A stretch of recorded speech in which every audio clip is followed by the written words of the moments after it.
All right, so now we are starting on our path of the requirements for ARC Section 90A as it relates to the review of financial statements. And before we jump into discussion about independence, I want to reiterate here that here in .06, we're required to comply with Section 60 regarding the general principles for engagements performed in accordance with SARS. And we've gone through a whole video series of that. So check all of the videos for Section 60A, and you can see all the requirements that we have to comply with in relation to this.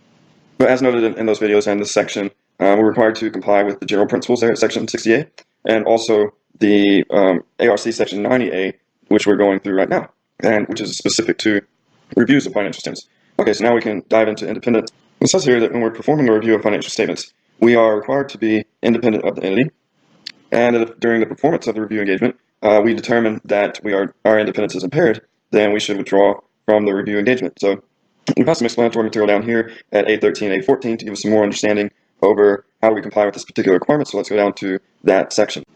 Okay, so here we're in the explanatory material regarding independence in relation to a review of financial statement audit, or review of financial statements. It says here that the AICPA's Code of Professional Conduct provides us some guidance with respect to independence. So we'll take a look at the AICPA's Code of Professional Conduct in just a second. And before we do, we'll make note of this paragraph here, and it says that nothing prohibits us from doing a compilation engagement if we find that we're not independent. So we do have the option to just perform a compilation engagement instead of a review engagement if we find that our independence is impaired, because we're able to do a compilation even if our independence is impaired. So we've got more videos on how to perform a compilation engagement. So look at ARC Section 80 for videos or discussions about the compilation engagements. Okay, so now that we've got that settled, we can go over to the AICPA's Code of Professional Conduct and learn how we can make sure that our independence is not impaired. And if there are threats to it, then we can institute safeguards. And it says here that a member in public practice shall be independent of or in the performance of professional services as required by standards promulgated by bodies designated by the council. And so in this case, that would be the AICPA and the performance of a gas audit.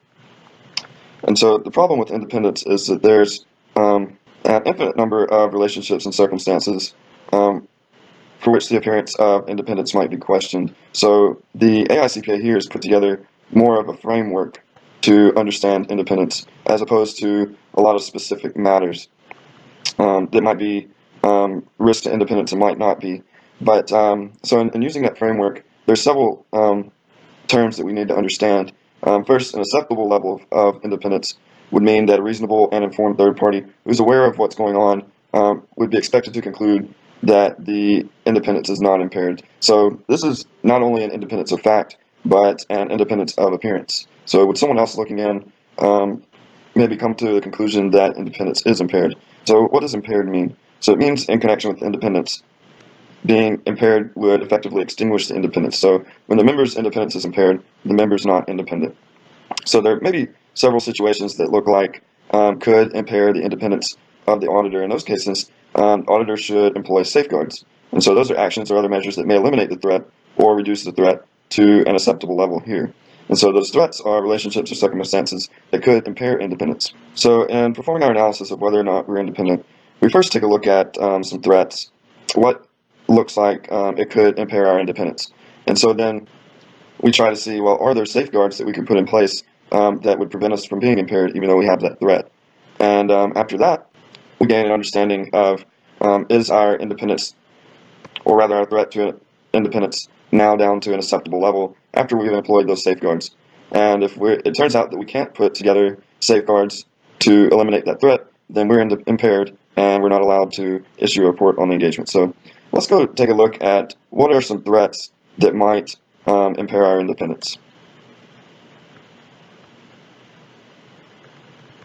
I believe there are 7 of these high-level examples of threats. So the first one is the adverse interest threat.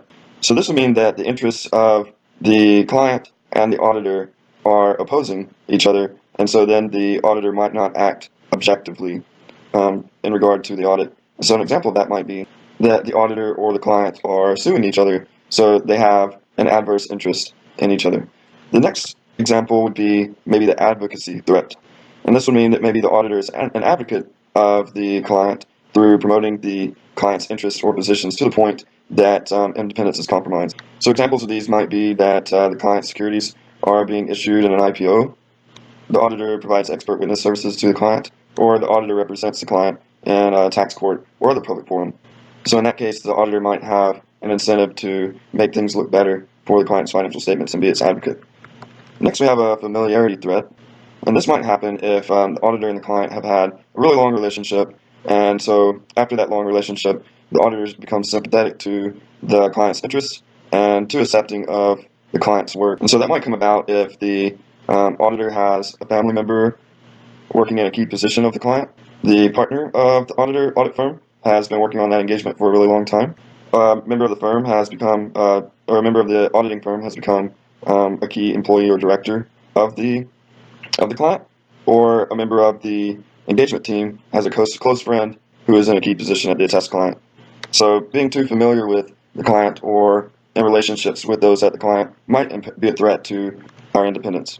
Next, we have the management participation threat, and this might come about if a member of the audit team would take on the role of management or assume management responsibilities for the client. And this might come about if someone on the engagement team is an officer or director at the client. If the auditor accepts responsibility for designing, implementing, and maintaining internal controls for the client, or if the auditor hires, supervises, or terminates the client's employees. So in general, the auditor is precluded from performing any duties that might be more appropriately performed by management. So next we have the self-interest threat, and this would mean that maybe the auditor or someone on the engagement team could benefit financially or otherwise from an interest or relationship with the audit client, or people that are associated with the client. So this could come about if the auditor or someone on the engagement team has a financial interest in the client. So if they maybe own shares of the company, maybe they have a loan at the client, or if they own a substantial portion of the shares of the client. Or let's say this particular client, or rather the audit firm gets a substantial portion of its revenue from this client, or there's some kind of joint venture with the client. So in all these cases, the auditor might be more inclined to be less strict on the audit or less strict on misstatements in an effort to maybe earn a better return on the company that if they own it, or a better chance of their loan getting paid back, or a better chance of keeping the client since it's a large part of its revenue. Next, we have the self-review threat. So in this case, the auditor might, if he had previously provided advice to the client or performed certain functions, for instance, preparing source documents on behalf of the client, then he would be reviewing his own work and might not be objective in doing so. And in fact, certain self-review threats, for instance, preparing source documents, there would be no safeguards that could eliminate that threat to an acceptable level. And finally, the undue influence threat.